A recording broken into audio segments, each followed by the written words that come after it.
Hi, welcome back to another episode of In Reality, wherein we speak with people who have worked or are working in the BPO industry. So for today, we are going to speak with one of the trainers before in my previous company who has also become my friend. And currently, she is working in one of the biggest healthcare companies in the world, in the Philippines as well. So I'm sure you're going to learn a lot about her insights in the healthcare industry, as a lot of you have been profiled in the healthcare industry or has worked in the healthcare industry as well. So let's go ahead and meet our guest for today.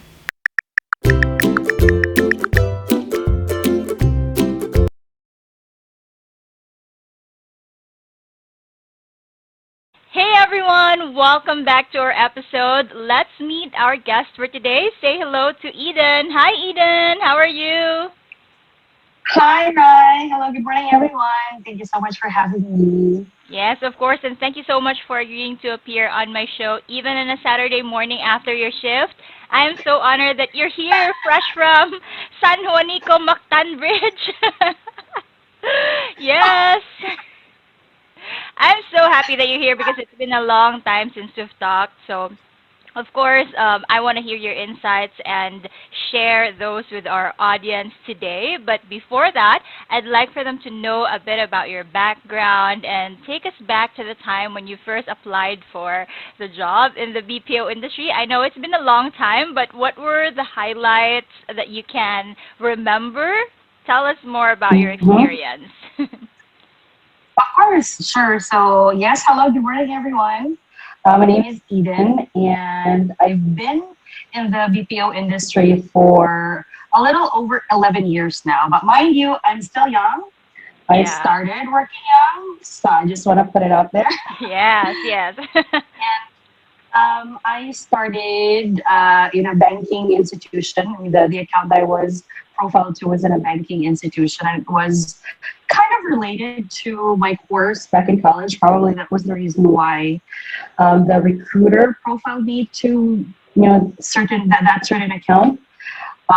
And that's where I got to meet Rhea and the Yeah. rest of our team of gorgeous, beautiful trainers. Wow, gorgeous, And beautiful. of course, like, Yes. yeah. And then after like almost 5 years from the previous company that I worked with, I climbed up the ladder of success, I'd have to say, because I started as an agent for a year and a half, and then I was promoted as an intern first, the communications trainer intern, if you call it that, years back. And then after some time, I think almost 5 years, I decided to jump ship and I moved to a different company, one of the leading healthcare companies in the United States. And I've been with this company for almost 7 years now, which is really exciting. So, yeah, Yeah, there. that's amazing though, knowing that you're now working in one of the biggest healthcare companies. And I'd love to hear more about that later. But right now, Mhm. you're working as a communication trainer. Is that right? Or is it a Yes, mix that of? is correct. Okay, yeah. And can you tell us more about your day-to-day job or your day-to-day tasks, just to give them an idea of what you're currently doing? Sure, of course. Currently, I'm leading the communications team of this healthcare company in the United States that has branched out here in the Philippines. And as a communications trainer, I'd have to say it's pretty straightforward at first. Like we are to handle no hard classes, and I know Ray is very much aware of that because Yeah. she was also a process trainer back in the day. So as a communications trainer, of course, from the title itself, it focuses on improving one's communication skills, clarity of speech, vocal dynamics, grammar. But the great thing about where I am now, Rai, is the fact that communication has evolved. Hmm. So from when we started, I'd say what, 10 years back, um, compared to where we are now, it's not limited to just communication alone, like grammar or Yeah. pronunciation. It has evolved because it now focuses on soft skills too, and keeping that conversation with customers, right? Mhm. I think that's what makes the difference between one representative with another, how they make that or how they leave that impression with their customers. Yeah. Besides that, I'm also leading the team in creating digitized materials for the businesses Mhm. that we support across different sites all over the Philippines, which is actually huge. And I'm grateful, to be part of this team. It's been a great honor and a wonderful journey, a learning experience for me too. Yeah. And another, since we're talking about digitization of materials, I think Yeah. it was not, um, I mean, we did not think of making use of the materials really in a virtual environment because when we created these materials, it was back in 2019. And of course, no one thought of the pandemic at that time. Of course Yeah. not. But then when 2020 came, the materials were already ready. So when we had to shift to a Mm. virtual kind of training, of course, because when we were asked to work at home, I think I would say we were just lucky because we were prepared ahead of time Yeah. that the materials were ready for such deployment in a virtual environment. So Right. yeah, I think that wraps up most of the things that we do on a daily basis. Yeah, thanks. Thanks for sharing. So you're kind of well adjusted to the work from home environment since you've pretty much prepared for it, which is nice because I think it did not only help you but also your agents and your employees to shift to the new normal, as they say. So yeah, you've worked Right. in different industries. For example, you started in banking where we both met, and then now that you're working in the healthcare industry, for sure a lot of my viewers out there are also curious what it's like to work Mhm. in healthcare because maybe they've heard it from other people that they're working in a healthcare account. Is there a difference with the way you handle customers in the banking industry and the healthcare industry? Is there any, or is it easier or more difficult? Can you share to us more about that? Sure thing. I think I'd like to start with the similarities first. Yeah, go ahead. And I'd like to give everyone like a little bit of a background. In the 11 years of my tenure in the BPO industry, I've only worked for two companies. So Mm. there's just only a little comparison that I can make. So between banking and healthcare, Yeah. because I haven't had an experience working in telco or any other industries. But I think it's also cool and exciting how they go about in their day-to-day activities. Mm. But with the similarities of the two, I think they are similar in how they want to improve the experience of their customers by making sure that their representatives, like the customer service representatives, are compassionate toward their customers. Mm. I think that's the main similarity between the two because I can remember vividly. I know it's been like years, but back in the day when I was an advocate or when I was a trainee, and even when I started taking calls, my coach and my trainer at that time would always remind us, you're speaking with account holders, right? You don't really know what they're going through on a daily basis. They may be having a rough day, a bad divorce, and stuff like that, or they may be Mm. having a great day, for promotion at work or stuff like that. So we have to make sure that we adjust and our responses accordingly Yeah. to their situation and how they feel, and we be sensitive enough too Yeah. with our responses. Similar with how it is in healthcare, because we do not just deal with money here, although money is of course very important, if I may Yeah. say, but it's totally different when you're dealing with someone's life. Oh, yeah, So yeah.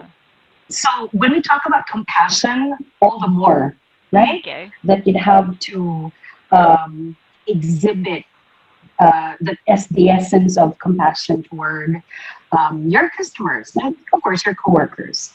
Now, if we look at the difference between the two, I think it also boils down to the customers. Okay. And basing in my experience, when I was with banking, we had conversations with account holders, like the customers themselves. So we got to be careful, of course, with our responses. Sometimes we have to, how do I describe that? explain in layman's terms because sometimes they Mm. may not be well aware of our banking terminologies. If you Yes, true. remember, True. right? So we have to explain clearly what this interest is for, Mm. what this fee was for, and stuff like that. But in healthcare, it's different because there are two types of customers that we have. So we have Mm. the providers, like Okay. the doctors. Oh. There's the surgeons, the pharmacists. These are the people who represent the members, Okay. right? Yeah. Right. And then the other set of customers that we have are similar to the banking account that we were a part of, Mm. wherein they cater to the members. Mm. Okay. Okay, so that's where the difference lies because if say for example if I am part of member services wherein I take care, I mean my customers are members, like the people calling queuing on the line are members. Of course we have to be compassionate, more compassionate, and explain what this prescription means. Why is it that they're only getting this benefit and stuff like that? Why is it that this service, for example, like say maybe a laboratory or a certain I don't know medicine is not covered because of their coverage, like what they paid for, Mm. um, right? So we have to explain it to them that way in detail in the event that they may have forgotten or they may not know really the intricate details of their plans. Mm. Yeah. Versus when you're speaking with the providers where these are, professionals. Yeah. So more often than not, you should be chop, chop, chop. They do Mm. not really Yeah, have makes sense. a lot of time in the world, right, to wait for you to give them an answer. So you gotta work as fast as you can because they have another patient waiting and needing their assistance. So I'm not saying that you shouldn't be compassionate toward providers. Of course we should. I mean, for Yeah. everybody, if you think about it. It's just that they're more detail oriented because that's the job. They have to take care Mm. of not just one patient, but multiple patients, if you know what I mean. Yeah. And they just need to get this done. I need to close this concern, whatever it is, right away so I can move on to my next patient who also needs my assistance. Mm, okay. And besides, those people already know the jargon. Like, when you explain things to Exactly. them, they don't need any more of your explanation compared to speaking with customers who might need more explanation, right? So I guess with doctors and Exactly. providers, they know what those are. So just tell me what it is, and then we'll move on to the next one. Wow, that's a Exactly. very clear distinction, and I love how you explain that to us. I'm pretty sure all of our viewers will have an aha moment, especially those who don't have any experience in the healthcare industry. And if you're watching this right now, comment below what you've learned so far, any takeaways. For sure, you've already learned a lot of things in just a few minutes of our conversation. And I'm curious to know, Eden, for, let's say, for one agent or specialist or however you call your agent on the floor, do Mhm. they take calls from both, um, from customers and like or members and providers, or do you have like one department just for customers or members and another one for providers? How does that work in your case? That's a good question. Actually, there's several Mm. lines of businesses under Oh. this healthcare company. Mm. It'll take like probably the entirety if I'm going to explain the intricacies and details. But Sorry. to answer your question, um, if say for example, if I am the advocate or a representative of a certain line of business, Mm. I will only be speaking with one type of customer. Like say, if we're only Oh. doctors, I'm going to be speaking with doctors only or what we call providers, Okay. versus another representative who's part of the member services team who will be speaking with members only. So there Oh. are times, if you recall, sometimes members, I don't know, we have pressed the wrong button and get routed to, say, our department, which is Mm. provider services. So what we do with our advocates on the floor do is they route them to member services because they do not Okay. have access to their plans. So that's the like Oh. that's what we call the division of labor. Okay, that's nice to know. So it's like you have a different department. Like when we started in banking before, if they have questions about their online banking account, then we transfer them to online banking. Or if they're like VIP clients, then we transfer them to our VIP like services department. Yeah, I think that's a really nice way to put that. And I'm just imagining if you're going to take calls from both, it's going to be super confusing, right? Yes, You'll I'd be have to like, say yes. And I, yeah.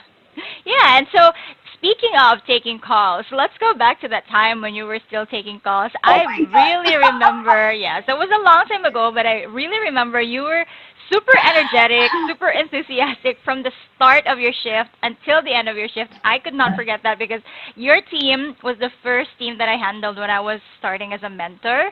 So I Mhm. know that you were also just starting that time, and can you still remember what was your mindset that time? Like, how did you manage to sustain your energy until the end of your shift, even though the job was really exhausting? Indeed. Well, if you think about it, right, when I started 11 years back, I really did not think of, that I'd make or build a career out of it.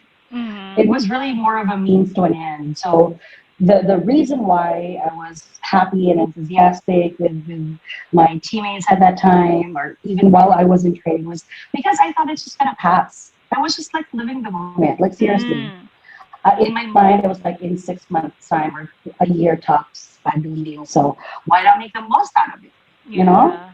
But then little did I know that, oh my God, 11 years, fast forward to 11 years, here I am still. Yes. So I think Yes. that was the mindset that I had. And then until such time that I enjoyed it. Like because it's my first job. Mm. The work that I had in the previous company that we worked with, that was my first legit job. So it was like a whole new experience for me. And besides the fact that I lived in the province before, and then Yeah. I moved to Cebu to work, so it was like a whole like roller coaster ride of an experience for me because first time to work in a big city, it was like Cary in New York, if you know what I mean. So something like that, Yeah. something similar. Yeah. So, and then I enjoyed the experience. I enjoyed, because I'm the type of a person who enjoys learning. Um, and it was new to me. So when I was asked to open the call using these peels and such, I said, oh, that's cool. And even if the tools were a little bit challenging at that Yeah. time, that's like, you need to click this and like, oh my Yeah. God. But I was looking forward to beating that. Like if it was difficult for me at first, I was like, watch out. Like in a few weeks' time, I'm gonna be better Mm. than how I was, during our mock call because I wasn't the greatest at that time since I was part of the newbies group versus my other teammates who already had prior experience. So yeah, I think that was the mindset until when I got endorsed to operations. I was part of a great team. I really enjoyed being with my supervisor at the time. Was very supportive, and it was like I had family, all over again because I was living alone. Well, until now, I am living alone. So so it was just fun and difficult, but I'm a survivor, something like Yeah. that. So I like your cute, mindset. cute, cute Beyonce. Yeah. I like how you actually looked at it that when you mentioned, I'm just living my life, like living the moment. That you don't necessarily think of like, oh, it's going to be super tiring. I'm going to have to go to work and then do this because if you keep thinking of those things, you're really going to work with that like very tired disposition, whereas in your case, you were just okay, it's difficult now, but I'm going to beat that. Tomorrow I'm going to be better. Mhm. So I think that that is the kind of mindset that we all need to have, especially nowadays when we can't really predict what's going to happen next, right? Especially that Exactly. um, with the pandemic around. And I'm glad that you shared that experience because just also want to share with them. I totally remember this one time when all of your teammates were off the phone and you were the only one who was, I think it was a mistake. You were not plotted the off the phone time for the entire Yes. meeting time. So what happened was all of your teammates were out there taking off the phone time and you're the only one taking calls. So I was like, And you were such a trooper. You were like, oh, okay, then. But then your energy was still there from the beginning until the end. So I really admired you for that. I was like, wow, how is she doing it? So we were like, oh my God, Eden was so super energetic. Like all of the mentors are saying, I mean, we were saying, I hope she could maintain that because wow, her energy is super up there. So yeah, I think that's the secret to having that so much energy that you're just super enjoying what you're doing and you're looking Mhm. forward to it. Yeah, and of Yeah. course, you mentioned you're still working as a trainer, and that earlier you had this. You mentioned that back in the days we're so focused on like accent or maybe grammar, pronunciation, but now the Mhm. communication that we have has really evolved in such a way that a lot of companies no longer require you to have like a Native American accent or maybe to sound too Mhm. much like an American, but as long as you can Mhm. be understood, then it's good. So as a communication trainer, I'd like to ask, what is your advice or tips to newbies who are so insecure with their grammar or pronunciation? Because I read that a lot. Like in the comment section, people would Mhm. say, I don't know how to speak English, or my grammar sucks, my pronunciation is not good. How will I be able to Mhm. make it in the industry? All right, that's a really good question to ask, especially for those who are interested, to be part of the industry. Hmm. Because years back, right, let's face it, people would often belittle those who work in the BPO industry. But now, during the pandemic, I mean, it's one of the most emerging industries, right? We've Yes, that's helped true. bring a lot of income, increase the flow of income in our country. So, and I, literally take pride in that, right? Yeah. Um, right. So, well, to answer your question, I gotta be honest. Like, if you want to stay long and build a career in the industry, and I'm talking about career here, not just like just like a fling where you're just gonna stay for like few months and such. So if you're off for the long ride, for the long haul, and want to build a career here, then you really have to work on improving your communication skills because that's what the BPO industry is big on, right? Yeah. Although there are other companies or businesses or accounts wherein they focus on like email support, right? There are those Yeah. companies who provide email support, and there's also chat support, Yeah. right? Or back office, wherein they do not need to interact with their provider by speaking with them over the phone. But then majority, I cannot give you like an exact like ratio or percentage, but I know for a fact that a lot of the BPO companies here in the Philippines are mostly voice. Yeah. The accounts that you're supporting are voice businesses, meaning to say they speak with their customers. And with that comes the requirement, of course, of being able to speak well. Yes. And I'm not saying that you have to have, um, to your point, a native way of speaking because, Mm. well, we're not, unless we're born there. So we're not native Yeah. speakers of the language. Um, but what we're gunning for is conversational English. I think Yeah. that's what I said, when we started. So if you're interested to make it long and make it big in this industry, you really need to invest in training. I'm not saying you have to attend like sessions that you have to pay for. I mean, there's YouTube, there's Raya. Hello, everyone. Come on, like and subscribe, right? Wow. So there's like a lot of platforms nowadays that you can bank on and make use of for you to learn and improve your communication skills. Mm. And it's not just solely for you to be free to be um, accepted in the BPO industry, but who knows? Maybe you want to work abroad or study abroad or something. And it's going to help you too personally, right? And once you get to improve on your communication skills, and I say improve, not perfect, right? Yeah.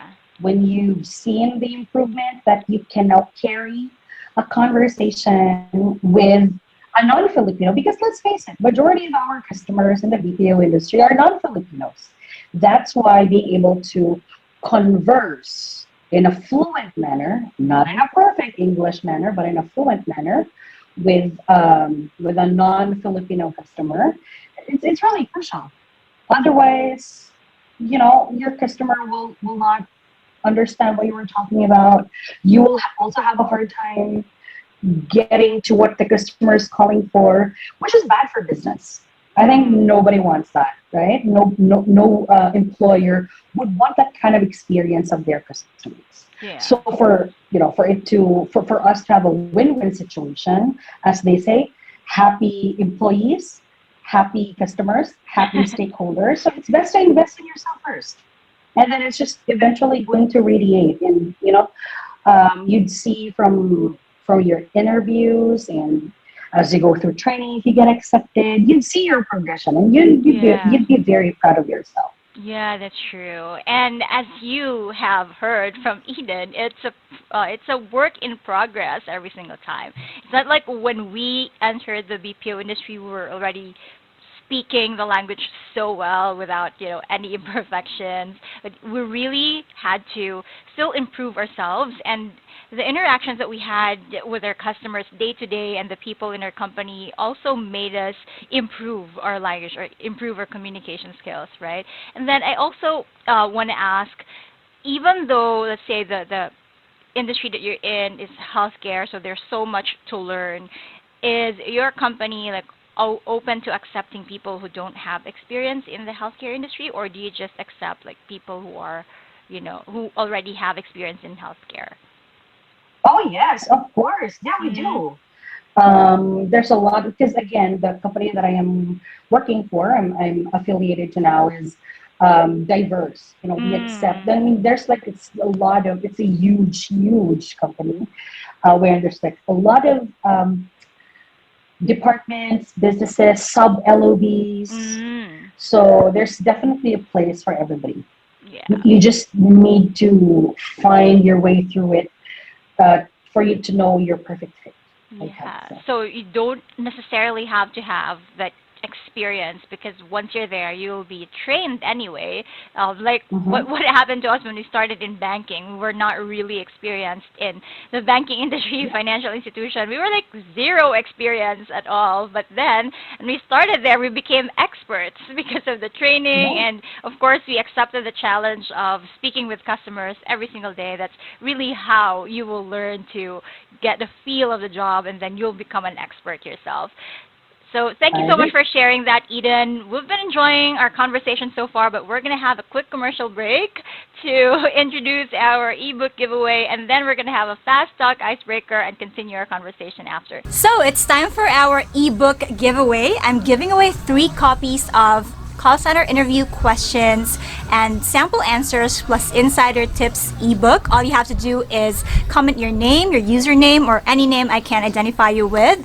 Plus, another thing, very important, you have to comment your key takeaway or the lesson that you've learned from this video.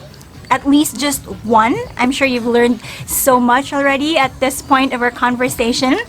And then I'm gonna choose 3 winners, which I'm going to announce on my Facebook page and my YouTube community page. So make sure you comment now before 6 p.m. tomorrow. We will close our giveaway as well, but you can still continue watching this episode as well as our previous episode. And we're back to our conversation with Eden, but before we continue, let's have a quick icebreaker. It's a fast talk question, so Eden knows how to do this. If you're ready, let's begin.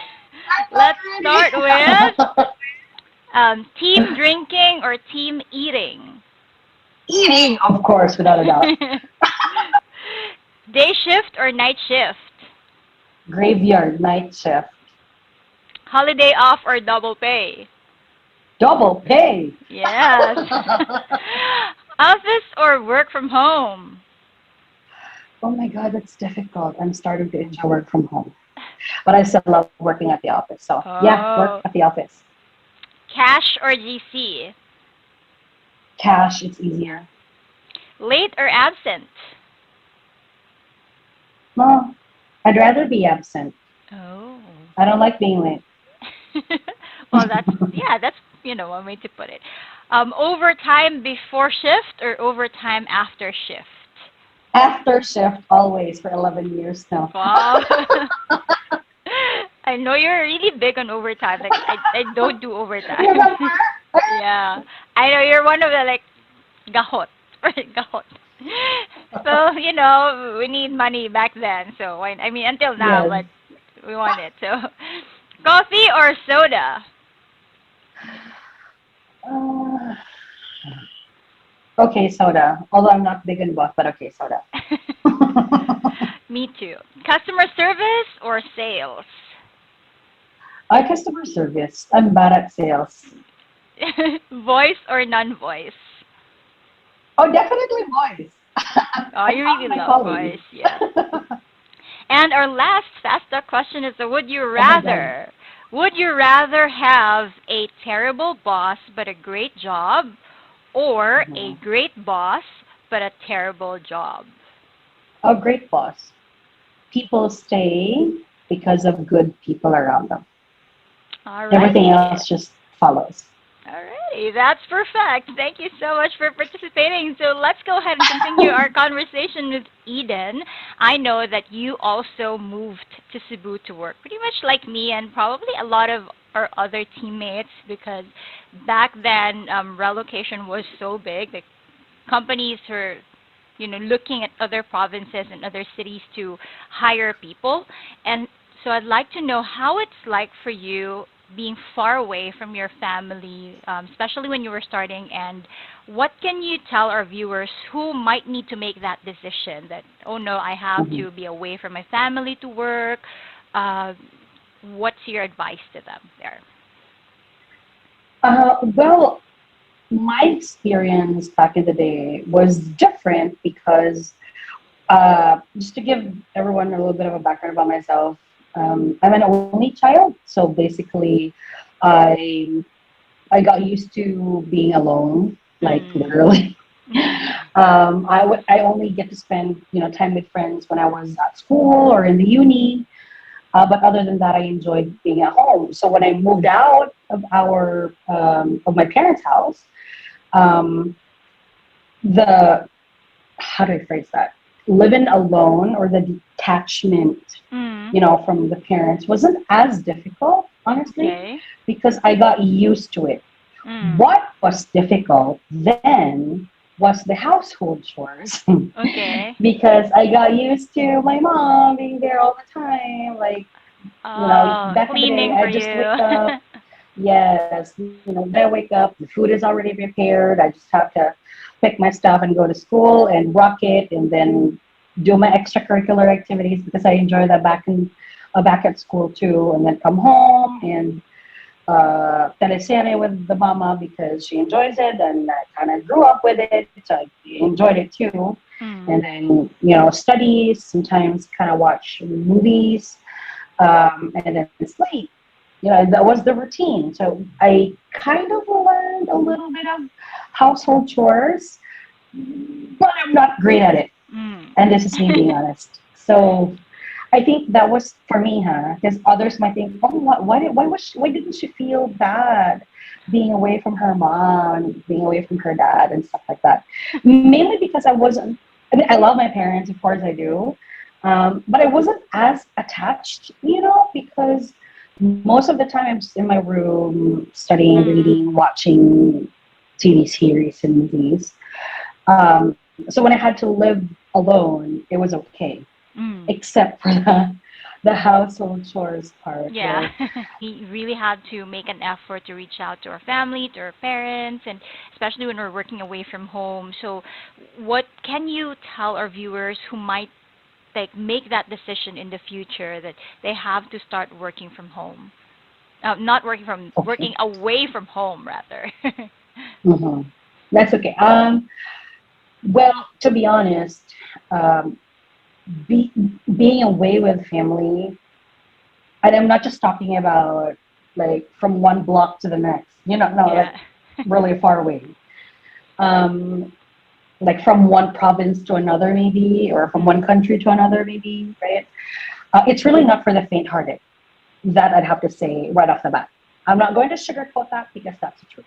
I mean, if you're somebody who would easily feel bad and be totally emotional and you know, get easily swayed by how you feel, it might not be the time yet. Mm. You might need how do we phrase that? A trial. Trial period. Like if you yes, like if you'd have to move out maybe for just a couple of days or something, I don't know, to test the waters and not make such an abrupt decision because it's a huge leap if you Yeah. decide to move out and work someplace else away from your parents, especially when you get sick.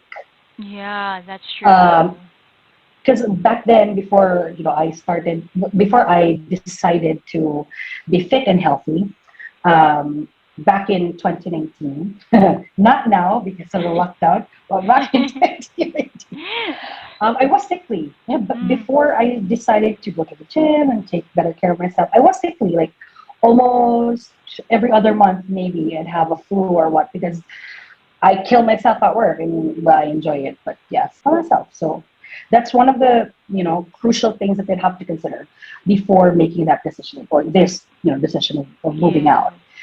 If exactly. they think they can do that, like they have, I mean, they're that strong-hearted, strong-willed, and they have enough cash. And this is me being truthful again. It's not easy Mm. moving out with Yeah. zero cash. Like God, you're not gonna survive, woman. So you need to have enough cash for you to get by, because when you go through an interview, there's no guarantee you're gonna get that first job Yes, right then and there, exactly. right? It may take a while for others. Yeah. Lucky for me, I got accepted after my third try, so thank you. Others may take longer, So there, these are a Yeah. couple of things that you really need to be mindful of. Number one, so you have to have that strong-willed heart and mindset that you can make it, that Mm. you can do it regardless the situation. Number two, you know how to take care of yourself, Yes, that's important. especially when Mm-mm. the talk gets going, like when you're sick, Yeah. because human as we are, that's an inevitability, right?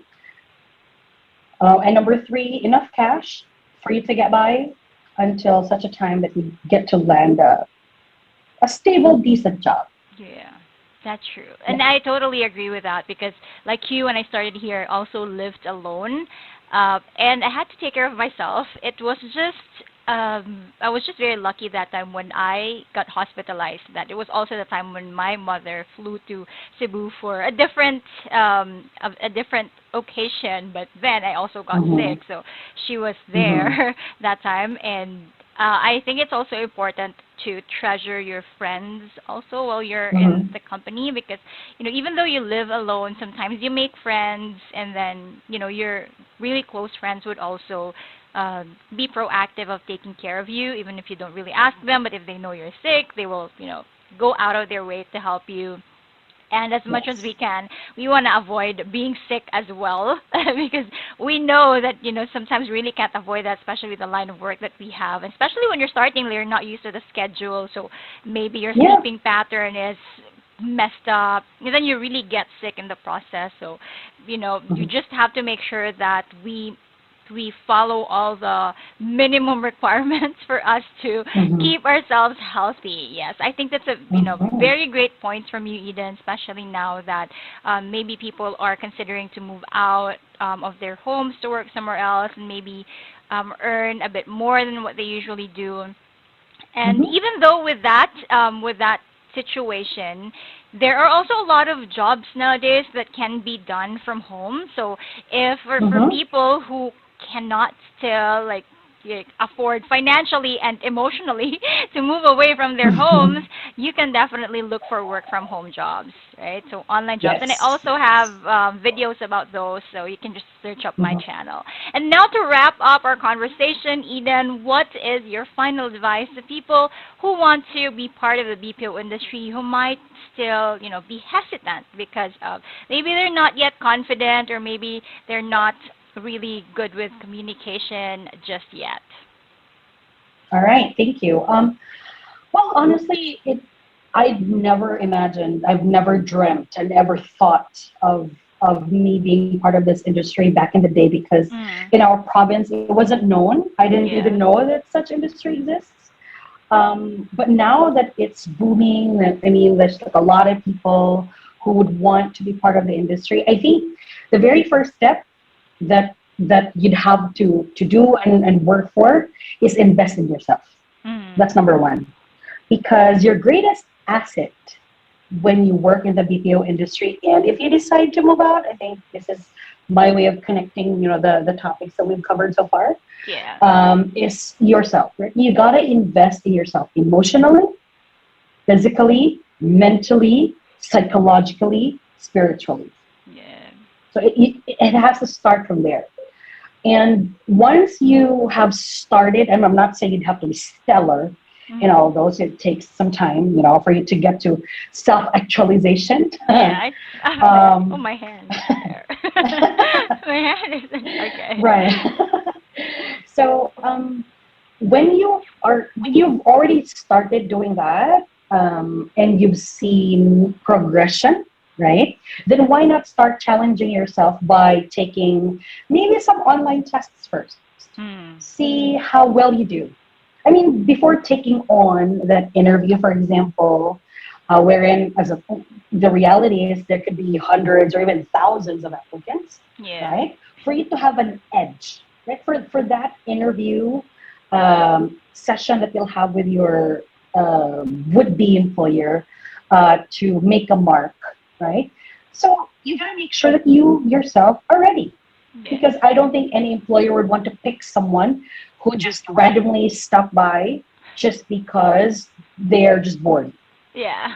I don't think any employer would just want Especially to pick that now. one Yeah. person. Especially now that Right. there are a lot of applicants already. Right. So it's best that, yeah, you gotta start off with these kinds of preparations so that you also know your caliber. Like Yeah. from when I started, oh my God, I'm getting better at this and that. Then you'd see your progression. And through these progressions, you would also start building that self-confidence. Oh my God, I'm badass. Like I can Yes. do this, girl. Right? Because Yeah. you've seen your progression, and it's not just your mom telling you, your mom who loves you so much, and oh my God, my baby is now a lady and stuff like that. But there's really a hard evidence, a Yeah. hard proof that you have improved through, say, these tests that you may get online, right? Mhm. And once you've aced that, and once you've built that confidence in you that I know I can do this, then go strut your way to the interview, right? Well, of course, after you've submitted all the requirements and such, and then you're just gonna kick ass and be Yes. good at it. And then, just in case heaven's not gonna smile on you yet, it won't be too bad for you. I mean, it won't be too difficult or too painful for you because you know that you prepared for it and you gave it your best shot, True. right? It wasn't just done in a whim. Mhm. Then you can give it another try. Maybe for sure your employer or the interviewer give you some tips where you could improve on, and then start working on it, That's true. right? And then you can work on what was missing or what was lacking. And when you've improved on that, and there's evidence that you really improved on it, then you can give it another try. Then maybe if with the next employer or would-be employer, then they'd see that you're fit for their business. So it's a win-win situation for you and your employer. I think that's one of the important things that our applicants, future applicants, dreamers out there would have to think about is Yeah. not just themselves, but also how they can make themselves um, look good and look like a gem or a prize, for the employers if they would really want to pick you amongst the many Yeah. applicants out there. Yes. And that can be your edge. You Exactly. working on improving yourself versus just showing up there with nothing to prove yet or with nothing to show yet to your employer. So to everyone listening or watching out there, Eden, that was such a wonderful way to wrap up our conversation. Thank you so much for your time. And of course, to our viewers out there, I'm sure you've learned so much. So make sure that you, again, comment below what your lessons and takeaways are. And make sure you add your name as well for me to be able to identify you as part of our ebook giveaway, which I will announce 24 hours after this video is published. So again, Eden, thank you so much. Appreciate your time today, and I hope to see you soon, very, very soon when I everything is back to know. normal. I miss the Yes, team yes, so it's much. gonna be a day. I Yes, know, I yes. know. Yes. So there you go, everyone. Take care and stay safe. Bye.